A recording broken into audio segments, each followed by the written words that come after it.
அந்த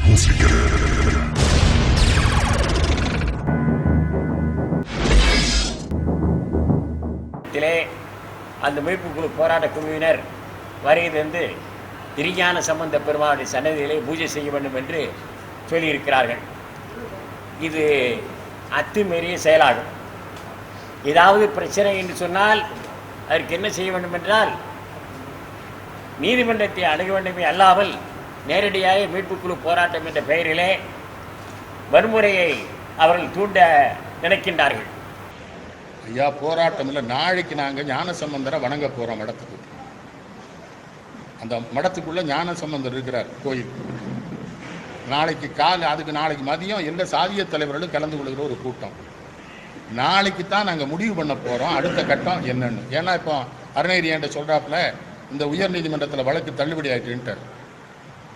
அவருக்கு புரியல. அதில் வழக்கு தள்ளுபடி பண்ணவங்க என்ன சொல்லியிருக்காங்க, இது முறையான ஆதாரங்களோடு வழக்க போடுங்க. இது மடம் இந்து சமய அறநிலையத்துறைக்கு கட்டுப்பட்டது. தமிழ்நாடு இந்து சமய அறநிலையத்துறை ஆணையத்தை முதல்ல புகார் பண்ணுங்க. அவங்க நடவடிக்கை எடுக்கலைன்னா இது எப்படி தவறானது என்பதனை ஒன்றும் இல்லை. ஒரு உதாரணம், நித்யானந்தா அகமுடிய முதலியாருங்கிற சான்றிதழ். நித்யானந்தா ஒரு கிரிமினல் குற்றவாளி என்ற அந்த வழக்கு இருக்குல்ல, பெங்களூர் வழக்கு, அந்த வழக்கை இங்கே கொண்டு உயர்நீதிமன்றத்தில் தருவது.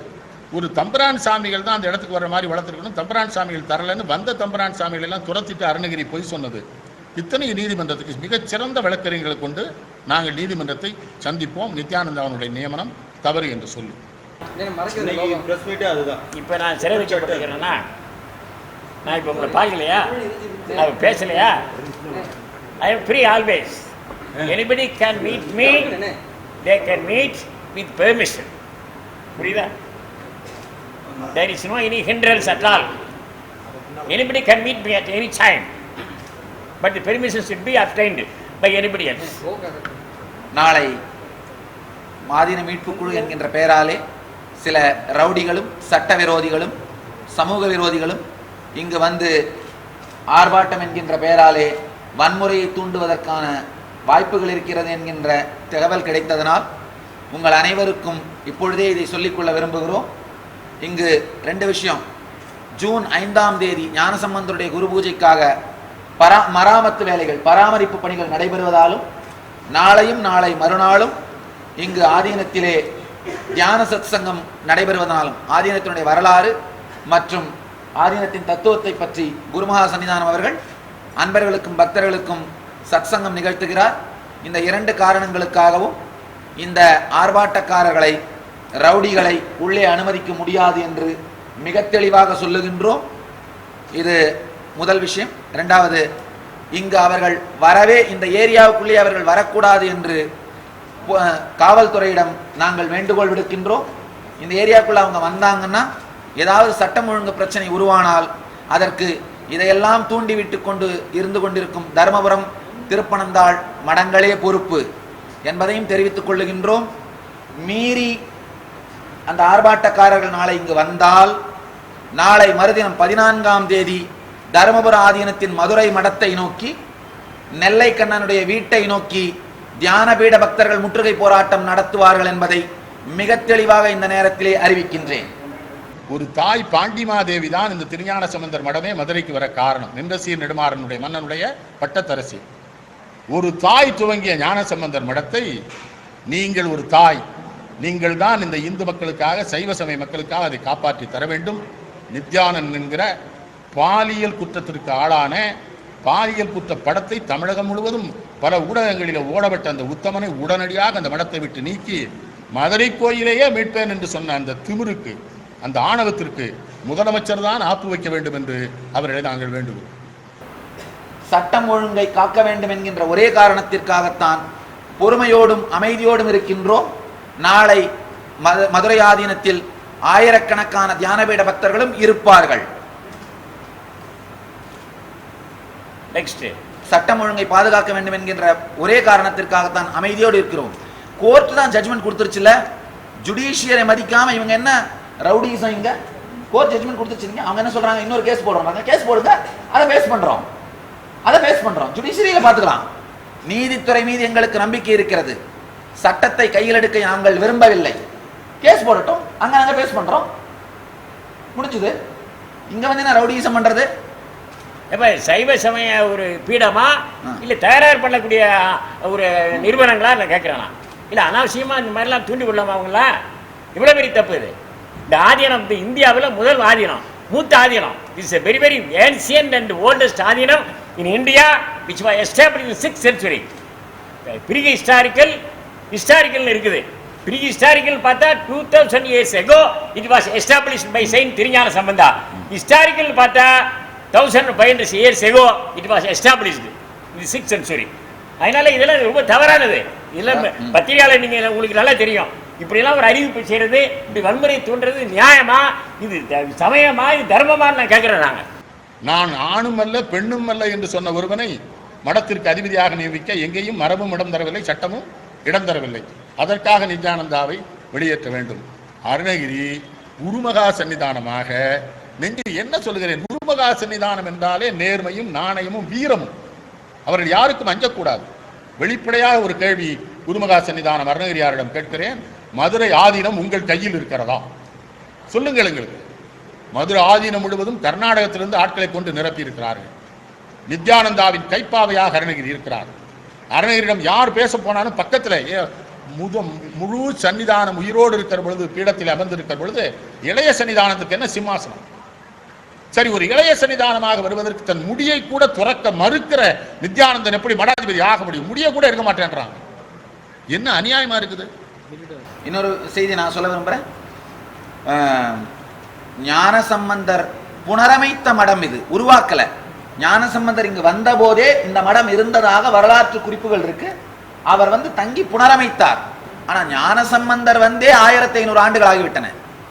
இன்னொன்னு, சங்கரரே ஞானசம்பந்தரை அவருடைய பாடல்களில் பாடுகிறார். அப்படின்னா சங்கரருக்கு முந்தையவர் ஞானசம்பந்தர். சௌந்தரிய லகரில மிக தெளிவா திராவிட சிசுன்னு சொல்றாரு. அப்போ சங்கர மடம் மதுரை ஆதீனத்துக்கு பின்னால் வந்த மடம். ரெண்டாவது 13வது செஞ்சுரியில தான் சைவ சித்தாந்த சாத்திரங்கள் 14 எழுதப்பட்டது. அதனுடைய குருஞான சம்பந்தர், அருணந்தி சிவாச்சாரியார்கள்லாம் அந்த தர்மபுரம் ஆதீனங்களும் பின்னால் வந்தவை. அதனால் மதுரை ஆதீனம் வேதாந்தம் சித்தாந்தம் இரண்டுக்கும் முற்பட்ட பழைய காலத்தது. சைவ சித்தாந்தம் அத்வைத வேதாந்தம் இரண்டுக்கும் முன்னாலேயே உருவானது மதுரை ஆதீனம். சங்கரமடமும் தர்மபுரம் ஆதீனமும் மதுரை ஆதீனத்திற்கு பின்னால் வந்தவர்கள். எனவே அவர்கள் குருமகா சன்னிதானத்தை மதித்து மரியாதையோடு நடந்து கொள்ள வேண்டும் என்பதுதான் எங்கள் எல்லோருடைய கருத்தும் விருப்பமும். அடுத்ததாக தமிழக முதலமைச்சர் புரட்சி தலைவர் அவர்களை இருவரும் சேர்ந்து சந்தித்து தன்னிலை விளக்கங்கள் அளிக்கவும், மற்ற இந்த பிரச்சனைகள் சம்பந்தப்பட்ட எங்களுடைய தரப்பு நியாயங்களை அளிக்கவும் வேண்டுகோள் விடுத்து லெட்டர் கொடுத்துருக்கோம். அவர்கள் நேரம் கொடுக்கும் பொழுது சென்று சந்தித்து இவைகளை பற்றி விளக்கம் கொடுப்பது மட்டுமல்லாமல், எனக்கு ஒரு என்னுடைய மிகப்பெரிய ஒரு அச்சத்தை அவர்களிடம் சொல்ல போகிறேன். நான் பரவாயில்ல, சில நாட்கள் கழித்து இந்த குரு பூஜை முடிஞ்சோடனே பெங்களூர் போயிடுவேன். என்னை சுற்றி ஆயிரக்கணக்கான சன்னியாசிகள் எப்பவும் இருக்காங்க. எனக்கு பாதுகாப்பு தேவையில்லை. ஆனால் குருமகா சன்னிதானத்தினுடைய உயிருக்கு அச்சம் இருப்பதனால், இந்த சமூக விரோதிகளால் அவருடைய உயிருக்கு ஆபத்து இருப்பதனால் குருமகா சன்னிதானம் அவர்களுக்கு முழுமையான போலீஸ் பாதுகாப்பு அளிக்க வேண்டும் என்கின்ற கோரிக்கையை தனிப்பட்ட முறையில் தமிழக முதலமைச்சர் அவர்களுக்கு வைக்க இருக்கின்றேன். அவர்களுக்கு ஏற்கனவே PSO இருந்தது. இப்போ மீண்டும் அந்த PSO அளிக்கப்பட வேண்டும் என்கின்ற கோரிக்கையை வைக்க இருக்கின்றேன். 1980ஆம் ஆண்டிலிருந்து கடந்த ஓராண்டுக்கு முன்பு வரை PSO இருந்தது. ஆனால் தேர்தலுக்கு முன்னால் எடுத்து விட்டார்கள். அண்மையில் ஒரு 3 மாத காலத்திற்கு முன்னதாக முதலமைச்சர் அவர்களுக்கு இது பற்றிய மனு அனுப்பியுள்ளோம். அதை கவனிப்பதாக சொல்லியிருக்கிறார்கள். முதலமைச்சரை நாங்கள் கேட்கிறோம், உடனடியாக தலையிட்டு நித்யானந்தாவை கைது செய்து அருணகிரி சாமிகளை விடுவிக்க வேண்டுமாக கேட்டு, விடுவிச்சா போது அவர் உண்மை பேசுவார். இப்போ பேச முடியாத சூழ்நிலையில் அவர் இருக்கிறார். அது எங்க வருத்தம். அதுவும் மதுரையில் மிகச்சிறந்த அதிகாரிகளை வச்சு ஆட்சி நடத்திட்டு இருக்கிறார் முதலமைச்சர். சகாய மாவட்ட ஆட்சித்தலைவர் அப்படி, காவல்துறை கண்காணிப்பாளர் கண்ணப்பன் அப்படி, மாவட்ட கண்காணிப்பாளர் அஸ்ராக்கார், 3 பேர் மிகச்சிறந்த அதிகாரிகள், நேர்மையான நாணயமான ஒழுக்கமான அதிகாரிகள். அதனால தான் முதலமைச்சர் அவங்களை மாற்றவே மாட்டேங்கிறாங்க. அவங்களை வச்சு உடனடியாக எங்களுக்கு வேற ஒன்று வேண்டாம், ஞானசம்பந்தர் மடத்தை முதலமைச்சர் காப்பாற்றி தர வேண்டும். இன்னைக்கு சொன்ன ஒரு குற்றச்சாட்டுனா, ஏதோ ஒரு வீடியோ எடுத்து வச்சுட்டு சாமி உங்களை மிரட்டி பணியை வச்சிருக்கிறாங்கன்னு ஒரு குற்றச்சாட்டு சொல்லியிருக்காங்க. அப்படிப்பட்ட வீடியோலாம் எடுத்து என்னை பணி வைப்பதோ மிரட்டுவதோ அவருக்கு வேலையும் அல்ல, தொழிலும் அல்ல, அது வழக்கமும் அல்ல. இது அர்த்தமில்லாமல் பல கற்பனைகளை புகுத்தி பல பேருக்கு ஒரு அளவே இல்லாமல் போயிருச்சு. பல பேரை பேட்டுக்கிட்டு செய்திகளை போடுவதும் பரபரப்பாக்கி வருவதும் இதுவே சில வார பத்திரிகைகளுக்கு தொழிலாகிவிட்டது. பத்திரிகா தர்மத்தை தயவு செய்து கடைப்பிடிங்கள் என்று ஆன்சர் எழுதிங்க. இந்த கேள்வி நித்யானந்தர் பதில் சொன்னான்னு சொல்லுங்க. இந்த மாதிரி பேசுறவங்க லூஸ் ஆயிட்டாங்கன்னு சொன்னாங்க. ஆதீனம் எங்க போயிருச்சு அதை மீட்டு எடுக்கிறதுக்கு? மீட்டு எடுக்கிற போராட்டமா? யார்கிட்ட மீட்டு எடுக்க போறீங்க? நித்யானந்திட்டு மீட்டு எடுக்க போறீங்களா? நித்யானந்தா ஒன்று இங்கே தலையில் தூக்கிட்டு போகிற ஆதீனத்தை இங்கே தான் இருக்குது. எங்கேயும் போயிடல. பொறாமையா பொறாமை. இப்படிப்பட்ட ஒருத்தர் பட்டத்தை கொண்டு வச்சுட்டார ஆதீனம். இப்படிப்பட்ட ஒருத்தர் ஆற்றல் மிக்க, ஒரு ஞானம் மிக்க, ஒரு எழுச்சி மிக்க, ஆங்கில புலமை மிக்க ஒருத்தர் கிடைப்பாரா? வேற ஆதீனங்களால் எனக்கு தர முடியுமா? முடியாது, நிச்சயமா தர முடியாது. இன்னும் சொல்ல போனால் ஜனபலம் உள்ள, பணபலம் உள்ள, ஆன்மீக பலம் உள்ளவர் தான் நித்யானந்தர். அதனால தான் நாங்கள் தேர்ந்தெடுத்திருக்கிறோம்.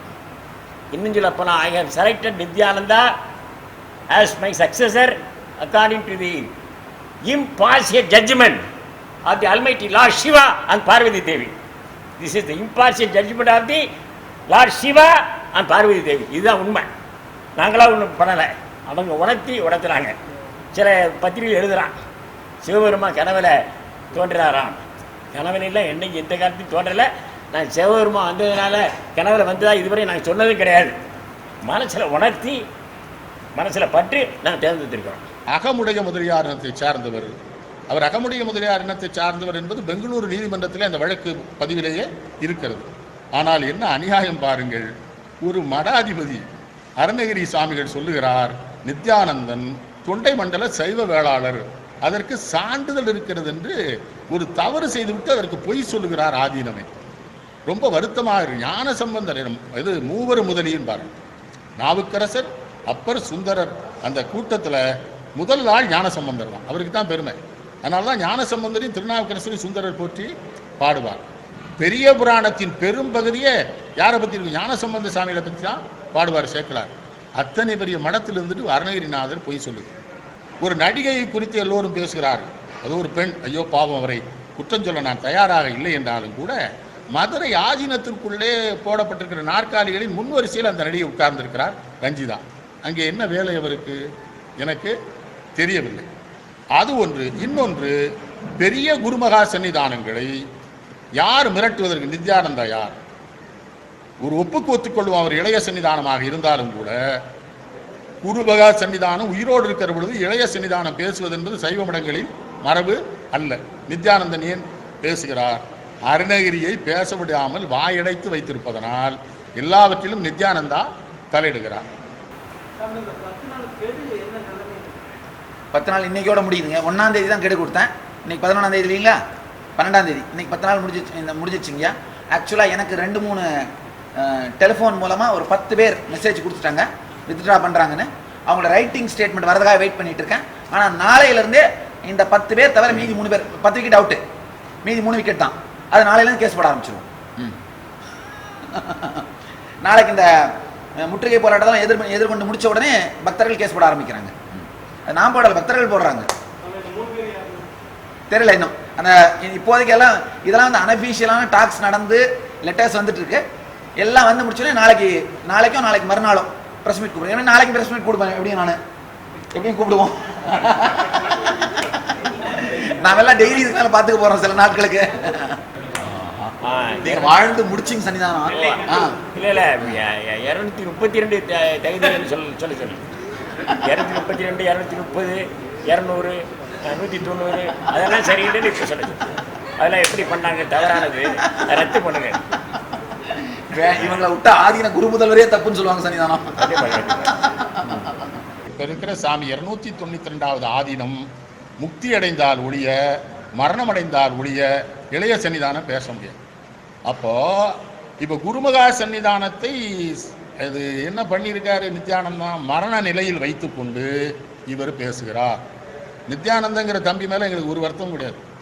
அது எங்கேயோ இருந்தது, எதுக்கு இந்த மடத்துக்குள்ளே வந்துங்கிறதாங்க. அதில் இன்னொரு குடும்பம் பாருங்கள். நித்யானந்தா சொல்கிறாப்புல மதுரை கோயிலை மீட்பேங்கிறாள். அவள் அப்பா சொத்தாது. நித்யானந்த தந்தையாக கட்டினார் மதுரை கோயிலை. மதுரை கோயிலை மீட்டு அந்த ஆள் யாரு? அப்போ இது அநியாயத்தின் உச்சகட்டம் கேட்டீங்களா, ஆபாசத்தின் உச்சகட்டம். மடத்துக்குள்ள உங்களை நியமிச்சது தவறுன்னு நாங்கள் போராட்டி இருக்க பொழுது மதுரை கோயிலை மீட் பண்ணா மதுரை கோயில் இப்போ யார் கையில் இருக்கு? முதலமைச்சர் ஜெயலலிதாவை நித்யானந்தா மிரட்டுகிறார். திருஞான சம்பந்தர் ஆயிரமே இல்லைன்னு சொன்னாலும் ஆச்சரியப்படுது. ஆமா, அப்படிப்பட்ட ஆயிரம் நாட்டில் தமிழ்நாட்டில் தமிழனுடைய தமிழனுக்காக தமிழ் இனத்துக்காக மொழிக்காக பாடுபடக்கூடிய ஒரு நல்ல உள்ளத்தை வேதனைப்படுத்துகிறாங்கன்னு நினைக்கும்போது கஷ்டமாக இருக்குது. கீழே இறங்கி வந்து சமுதாயத்துக்கு இத்தனை ஆண்டு காலம் நான் பாடுபட்டுருக்கிறேன்னு எனக்கு நான் என்ன நன்மை அடைந்தேன்னு கேட்டால் ஒன்றும் கிடையாது. ஒரு ஆட்சியே அமர்த்தி வச்சுருக்கேன். ஒரு ஆட்சியை இந்த அரசாங்கத்தை இந்த பீடத்தில் கூட அமர்த்தி வைத்த பெருமை எனக்கு உண்டு. ஏன்னா இன்றைக்கி கடந்த ஒரு 14 ஆண்டு காலமாக புரட்சி தலைவிக்கு ஆசீர்வாதம் பண்ணிகிட்டு இருக்கிறேன். உண்மையிலே சொல்கிறேன் உங்களுக்கு, இந்த அம்மாவை போல ஒரு புரட்சி தலைவி, இப்படிப்பட்ட ஒரு ஆட்சி, சிறப்பான ஆட்சி, திறமையான ஆட்சி, பக்தி உள்ள ஆட்சி இதுக்கு முன்னால் ஏற்பட்டதில்லை, இனி ஏற்பட போகிறதே இல்லை. அதை நான் தெளிவாக சொல்கிறேன். தருமபுரம் மடம் ஒன்றும் சாதாரணமா? தருமபுரம் ஆதிநகரத்தில் உட்கார்ந்து சைவ சமயம் பற்றி பேசினார். அது கேட்டுக்கொண்டே அவ்வளவு பெரிய படிப்பாள். திருவாவூர்துறை ஆதீனம் அப்படி, திருப்பனந்தாள் ஆதீனம் அப்படி. வெளிப்படையாக கேட்கிறேன், நித்யானந்தானுக்கு திருநீற்று பதிகமாவது தெரியுமா? ஞானசம்பந்தன் தேவாரங்களை பாட முடியுமா? 4131 பாடல்கள், தேவார பாடல்கள், திருமறைகளை அருளி செய்திருக்கிறார் ஞானசம்பந்தர். அவரே சொல்லுகிறார், நான் அல்ல எனதுரை தனதுரையாக இறைவன் தந்தான்கிறார். அதுல ஒரு பாடல் தெரியுமா நித்யானந்தாவுக்கு? அருணகிரிநாதர் தன் வாழ்நாளில் செய்த மிகப்பெரிய தவறு திருஞான சம்பந்தர் மடத்திற்கு நேர்ந்த அபகீர்த்தி. அருணகிரி 292வது சன்னிதானத்தின் போது ஒரு மிகப்பெரிய களங்கம் நேர்ந்தது என்கிற குற்றச்சாட்டை திருஞான சம்பந்த மடத்தின் மீது கரைபடிய வைத்து விட்டார் குருமகா சன்னிதானம் அருணகிரி. இப்பொழுதும் சொல்லுகிறோம், அந்த பீடத்தில் அருணகிரி இருப்பதனாலே நானாகட்டும், இந்து மக்கள் கட்சி தலைவராகட்டும், பார்வர்ட் பிளாக் தலைவர்கள் அவரை நாங்கள் இன்றைக்கும் விழுந்து வணங்க தயாராக இருக்கிறோம். பாலியல் குற்றச்சாட்டுக்கு ஆளான நித்யானந்தத்தை அவர் உடனடியாக வெளியேற்ற வேண்டும். ஐயா, ரெண்டு விஷயம் ஒன்று, கோர்ட்டுக்கு நிறுத்தாங்க, கோர்ட்டில் ஜெயிச்சிட்டோம். இதுக்கு மேலே அவங்க என்ன பண்ணலாம்? சைவ சமய மரபுனா என்ன தெரியுமா? ஞான சம்பந்தருக்கும் ஜெயின முனிவர்களுக்கும் பிரச்சனை வந்தப்போ ஞான சம்பந்தர் என்ன பண்ணாரு? பாப்பா, பூன் பாண்டியனோட ஒரு பக்கத்தை நான் ஹீல் பண்றேன், இன்னொரு பக்கத்தை நீ ஹீல் பண்ணு, யார் சொல்றது சத்தியம், யார் சொல்றது கடவுள் விரும்புறாரு நிரூபிக்கலாம்னு சொன்னாங்க. நானும் தான் கூப்பிடுறேன், எல்லா ஆதினமும் வரட்டும். யாராவது ஒருத்தர் வியாதி இருக்கவங்க கூப்பிடுவோம், ரெண்டு பக்கம் பெனால்ட்டி கட்ட இருக்குங்களா, நான் ஒரு பக்கம் ஹீல் பண்றேன், அவங்கள ஒரு பக்கம் ஹீல் பண்ண சொல்லலாம். யார் சொல்றது கடவுள், யாரை இறை சக்தி அனுமதிக்கிறது, யாரை இறை சக்தி அருள்கிறதுன்னு முடிவு பண்ணுவோம். வாங்க, ஞான சம்பந்தருடைய பாரம்பரியப்படி அனல்வாதம் செய்வோம், புனல்வாதம் செய்வோம். எனக்கு சைவம் தெரியாதுன்னு ரெசல்யூஷன் பாஸ் பண்ணியிருக்காங்கயா. அப்போ உங்களுடைய நீங்களாம் பெரியவங்க, உங்களுடைய ஞான சக்தியாலும் அருள் சக்தியாலும் எனக்கு சைவத்தோட மகிமை உணர்த்த வேண்டியதானே? அதனால தான் நான் சொல்றேன், வாங்க ஞான சம்பந்தர் பாரம்பரியப்படி அந்த மாதிரி வாதம் பண்ணலாம், அனல்வாதம் பண்ணலாம், புனல்வாதம் பண்ணலாம், இல்ல ஹீல் பண்ணலாம். வாங்க, ஆன்மீக சக்தியோட இது பண்ணி பார்க்கலாம், அந்த மாதிரி கம்பீட் பண்ணலாம். நான் எத்தனை சைவ புத்தகம் எழுதிருக்கணும், இந்து மத்த பறக்க நீங்களே எழுதுங்க. அந்த மாதிரி ஹெல்த்தியான காம்படிஷன் பண்ணலாம். அதை விட்டு குடும்பாவி கொடுத்துறேன். அது இப்போ நானும் அந்த காம்படிஷன் இறங்கினா யாருக்கு இங்கே கெட்டது? லாண்ட் ஆர்டர் தான் டிஸ்டர்ப் ஆகுங்கயா. ஹெல்த்தியான காம்படிஷன் பண்ணலாம் வாங்கன்றேன், கிரியேட்டிவான காம்படிஷன் பண்ணலாம் வாங்க. நான் எத்தனை ஸ்கூல் ஆரம்பிச்சேன், நீங்களும் ஆரம்பிங்க, அதில் கம்ப்ளீட் பண்ணலாம். நான் எத்தனை ஹாஸ்பிட்டல் ஆரம்பிச்சேன், நீங்களும் ஆரம்பிங்க, அதில் கம்ப்ளீட் பண்ணலாம். எத்தனை மணி நேரம் சத்சங்கம் பண்ணிங்க, நீங்களும் ஆரம்பிங்க, அதில் கம்ப்ளீட் பண்ணலாம். எத்தனை புத்தகம் எழுதுங்க, நீங்களும் எழுதுங்க, அதில் கம்ப்ளீட் பண்ணலாம். அதெல்லாம் கம்ப்ளீட் பண்ணலாம் வாங்கயா. என்ன நினைக்கிறேன், இந்த மாதிரி நிகழ்வுகள் நடக்கிறது என்று சொன்னால் it is happening according to the judgment of the national dam and mine calendar. அதான் நினைக்கிறேன். பேர் அழிவுக்காக இந்த மாதிரி நடக்குது.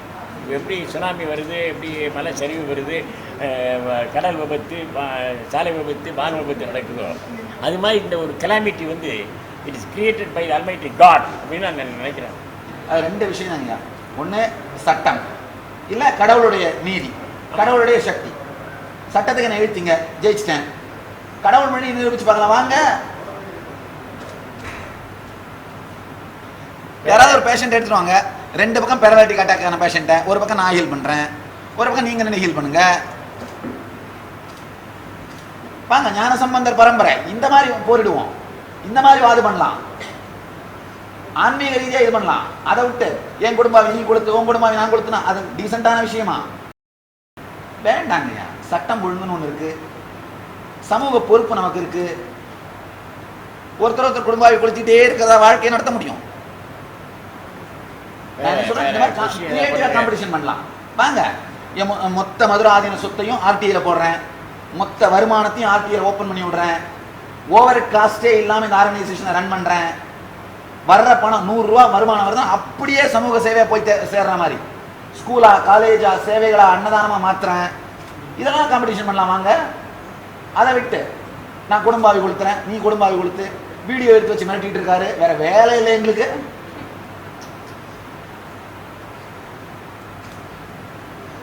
ஏதா இவங்க ஒரு ஆள் கிரியேட்டிவான காம்படிஷன் இன்வைட் பண்ணாங்களா பாத்தீங்களா? உருவாக்குற மாதிரி காம்படிஷன் ஏதாவது சொல்லட்டுமே. சைவம் தெரியாதுன்னு ரெசல்யூஷன் மட்டும் பாஸ் பண்றாங்க. சரி, அப்ப எனக்கு சைவத்தை உணர்த்த வேண்டியது தானே? இவங்கெல்லாம் பெரியவங்க தானே. அதாவது நியாயமா என்ன செய்யணும்னா, சன்னியாசத்துக்கு என்ன செய்யணும், என்ன உதவி செய்யணும், சரி நிர்வாகம் எப்படி இருக்கு, ஆட்களை வேணுமா உங்களுக்கு, 4 கோயில்களுக்கு ஆட்கள் வேணுமா, இங்க ஆதீனத்துக்கு தலைமையகத்துக்கு ஆட்கள் வேணுமா, நாங்கள் என்ன பண்ணணும், சன்னியானம் திரும்பி நலமா இருக்கா, நல்லா உடல் நலமா இருக்கீங்களா, அப்படிலாம் கேட்டு மனசை குளிர வச்சு சன்னியானம் இப்படி கேட்டாச்சுனாலே நான் நல்லா இருப்பேனே. இவங்களுடைய டார்ச்சரால உண்மையிலேயே என்னுடைய ஹெல்த்து ஸ்பாயில் ஆயிடுச்சு. எனக்கு கஷ்டமா இருந்துச்சுங்க. ஆமா, அதான் எனக்கு கஷ்டமா இருக்கு. அந்த படத்தில் உள்ள ஃபிகர் 1 வருஷத்துக்கு முன்னால் உள்ள அந்த தோற்றம் இப்போ இல்லை இல்லையா? இவங்களுடைய சைக்காலஜிக்கல் டார்ச்சர் வந்து really it affects my health. வாங்க, இப்போ 20 பாயிண்ட் கொடுத்தேன்.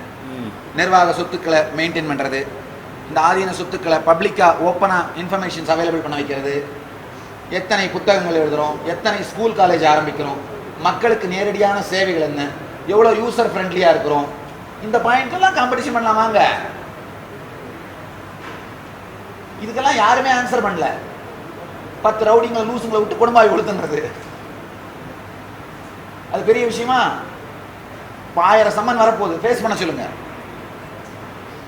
இப்போ ஒரு பணக்காரன் வந்து 1 லட்ச ரூபா 2 லட்ச ரூபா பணத்தை டொனேஷன் கொடுத்து போயிடுவாங்க. ஒருவேளை என்னுடைய கேரக்டர் சரியா இல்லைன்னா இத்தனை பேரும் பக்கத்தில் இருப்பாங்களா? எல்லாம் highly qualified people, educated people. அவன் அவங்க லைஃபையே கொடுப்பான். இதுவே ஓட்டப்பானப்பா, நம்ம ஏன்பா நம்ம லைஃப் வேஸ்ட் பண்ண போயிடுவாங்கல்ல. இத்தனை இளைஞர்கள் சன்னியாசிகளை சுற்றி வச்சிருக்கிறதுனா நான் அந்த மாதிரி வாழ்ந்தாவனுங்கய்யா. ஏன்னா அத்தனை பேர் நகத்தை சுரண்டி பார்த்துருவாங்க, இது ஒரிஜினலா டூப்ளிகேட்டானு. சும்மா இல்லை, ஒருத்தரும் ஹைலி குவாலிஃபை படித்தவங்க, பல நாடுகளில் பல வேலைகள்ல இருந்து விட்டுட்டு வந்தவங்க, 13 நாடுகள்ல இருந்து வந்திருக்காங்கய்யா. 1200 பேரும் கூட இருக்காங்க. யாரும் சம்பளம் கிடையாது, முழுக்க முழுக்க சம்பளம் இல்லாமல் வாலண்டியராக வேலை செய்பவர்கள், தன்னார்வ தொண்டர்கள். ஏன்னா ஞானசம்பந்தர் உலகத்துக்கு தெரிஞ்சதே ஞானப்பால் நாள் தான். அந்த ஞானப்பாலும் மடப்பள்ளி சாம்பல்னு சொல்லுவோம், திருநீர். இந்த ரெண்டும் மதுரை ஆதீனத்துடைய பிரசாதம், பாரம்பரியமா சன்னிதானம் அவர்கள் கொடுக்கறது. நான் முதல்ல வந்தப்போ எனக்கு ஞானப்பால் தான் கொடுத்தாங்க. ஞானப்பால் அந்த மடப்பள்ளி சாம்பல் அந்த திருநீர் தான் கொடுத்தாங்க. அந்த ரெண்டையும் வெளியில வச்சு யார் வேண்டுமானாலும் வந்து எடுத்து செல்லுங்கள். அதே மாதிரி யார் வேண்டுமானாலும் வந்து உணவருந்துங்கள். இது உலக பொதுமக்களுக்காக திறந்து வச்சிருக்கிற இடம். யார் வேண்டுமானாலும் வந்து உணவருந்துங்கள்.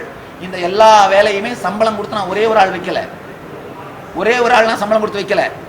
ஏற்கனவே ஆதீனத்தில் இருந்தவர்கள் தொடர்ந்து இருக்காங்க, யாரையும் நான் வெளியில் அனுப்பல. ஆனா தியானபீடம் பேரால ஒரே ஒரு ஆள் கூட சம்பளத்துக்கு பணியமர்த்தப்படவில்லை. 600 பேர் இப்ப உள்ள இருந்துட்டு இருக்காங்க ஆதீனத்துக்குள்ள. 600 பேர் ஒர்க் பண்ணிட்டு இருக்காங்க. மதுரை ஆதீனத்துக்காக மிகப்பெரிய ஒரு வெப்சைட் டெவலப் பண்ணிட்டு இருக்கோம். சைவத்துக்காக மிகப்பெரிய வெப்சைட் தமிழ்லையும் இங்கிலீஷ்லையும் டெவலப் பண்ணிட்டு இருக்கிறோம். எல்லா வேலையும் நடந்துட்டு இருக்கு. முழுக்க முழுக்க தன்னார்வ தொண்டர்கள், முழுக்க முழுக்க தன்னார்வ தொண்டர்கள். இந்த மாதிரி கிரியேட்டிவான விஷயத்தெல்லாம் கம்ப்ளீட் பண்ணலாம் வாங்கய்யா. கிரியேட்டிவான விஷயத்தை பண்ணலாம் வாங்க. அதை விட்டுட்டு குடும்பாவை கொடுத்து ஒரு 4 போஸ்ட் அடிச்சு விட்டு வேற கொஸ்டின் பண்ணுங்க, ஏதாவது இருக்கா, கேட்க வேண்டியிருக்கா? ஒன்றும் இல்லையா? ரைட்டு, இல்லை ஆசீர்வாதம். போயிட்டு வாங்க. எனக்கு இப்பொழுது தோன்றுகிறது, தேசியமும் தெய்வீகமும் தன்னிரு கண்கள் என்ற பசும்பொன் தேவர் திருமகன் மட்டும் இப்பொழுது இருந்திருந்தார் என்றால் நித்யானந்தனை அடிச்சு விரட்டியவர். அடிச்சே அவர் வந்தானாலே ஓடிருப்பாங்க. பெரிய கொடுமையாக இருக்கிறது. தமிழக அரசு உடனடியாக இது தலையிட வேண்டும். நாங்கள் இந்து சமய அறநிலையத்துறை ஆணையாளரை பார்ப்பதெல்லாம் நாளைக்கு முடிவு செய்வோம், பார்ப்போம். முதலமைச்சர் இதில் முதலிலே தலையிட வேண்டும். ஏனென்றால் கருமுத்துக்கண்ணன் தலைமையிலே அரங்காவலூரில் வைத்து அந்த கோயிலை நன்றாக நிர்வகித்து வருகிறார். முதலமைச்சர் கருமுத்துக்கண்ணன் மீது அன்பாக இருக்கிறார். இப்படி ஒரு நிர்வாகம் இருக்கிற கோயிலை கைப்பற்றுவேன் என்று சொல்லுகிற தகுதி எவனுக்கும், இந்திய குடியுரிமை பெற்ற எவனுக்குமே கிடையாது. கோயிலை கைப்பற்றுகிறேன் என்று அது எத்தனை ஆணவம், எத்தனை திமிர் அந்த நித்யானந்தத்திற்கு. ஆகவே உடனடியாக முதலமைச்சர் நித்யானந்தனை கைது செய்ய வேண்டும். தேவை ஏற்பட்டால் குருமுகா சன்னிதானத்தை கூட கைது செய்து பத்திரப்படுத்தி அவரை விசாரிக்க வேண்டும். என்ன நடந்தது என்று தவறே கிடையாது, அவரையும் கைது பண்ணலாம், விசாரிக்கணும் அவற்றை என்ன நடந்தது ஏது. எனக்கு இன்னும் வருத்தம், குருமுகா சன்னிதானம் ஆங்காங்குக்கெல்லாம் போனார் என்கிறார்கள் பத்திரிகையாளர்கள். குருமுகா சன்னிதானம் ஆடினார், அவர் அதற்கு பதில் சொல்லுகிறாராம் சிவபெருமானே ஆடினார் என்று. அவன் ஆடி ஆட்டம் வேறு, அவன் ஆடுவதுதான் இயக்கம். அவன் இயக்கன் என்பதனாலே தான் இயக்கி என்று சொல்லி இசக்கி என்ற ஒரு அம்மனை சொல்வார்கள். யார் உலகத்தை இயக்குகிறான்? குறித்த உருவமும் கொம்பை செவ்வாய் குமின் சிரிப்பும் பறித்த சடையும் பவளம் போல் மேனீர் பால் வெந்நீரும் இனித்தமுடைய எடுத்த ஒரு பாதமும் காணப்பெற்றால் மனித பிறவியும் வேண்டுவதை இந்த மாநிலத்தை ஒன்றியிருந்த நிலைமைகள் உந்தமக்கோர் ஊனமில்லை கண்டிய காலனை காலால் கடிந்தான் அடியவருக்காய் சென்று தொழுமென்கள் தில்லையுள் சித்தம்பரத்து நட்டம் என்று வந்தாய் என விளம்பும் எம்பெருமான் திருக்குறிப்பை என்று சிதம்பரத்திலேயும் நாவுக்கரசர் பாடினாரே, அவன் யாருக்காக? அவன் அம்மைக்காக ஆடினான். உத்தரகோசமங்கையில் மட்டும் சிவபெருமான் ஆட்டம், இவர் ஆட்டம் பெண்களோடு காமக்களியாட்ட ஆடம் ஆடிவிட்டு சிவபெருமானின் ஆட்டம் என்று சொல்லுகிறாரே குருமுகா சன்னிதானம். நான் வெட்கி தலை குணுகிறேன். இந்த இனத்தில் பிறந்ததற்காக இப்படி ஒரு குருமுகா சன்னிதானத்தை ஏன் சிவபெருமான் எங்களுக்கு தந்தார் என்று தெரியவில்லை நினைக்கிறேன். எம்பெருமான் கருதுகிறார், இப்படி ஒரு தவறானவனை தந்தால் தானே எதிர்காலத்தில் தவறானவனை நீங்கள் மடத்திலே நியமிக்க மாட்டீர்கள் என்று சிவபெருமான் எங்களுக்கு அருளி செய்திருக்கிறார்.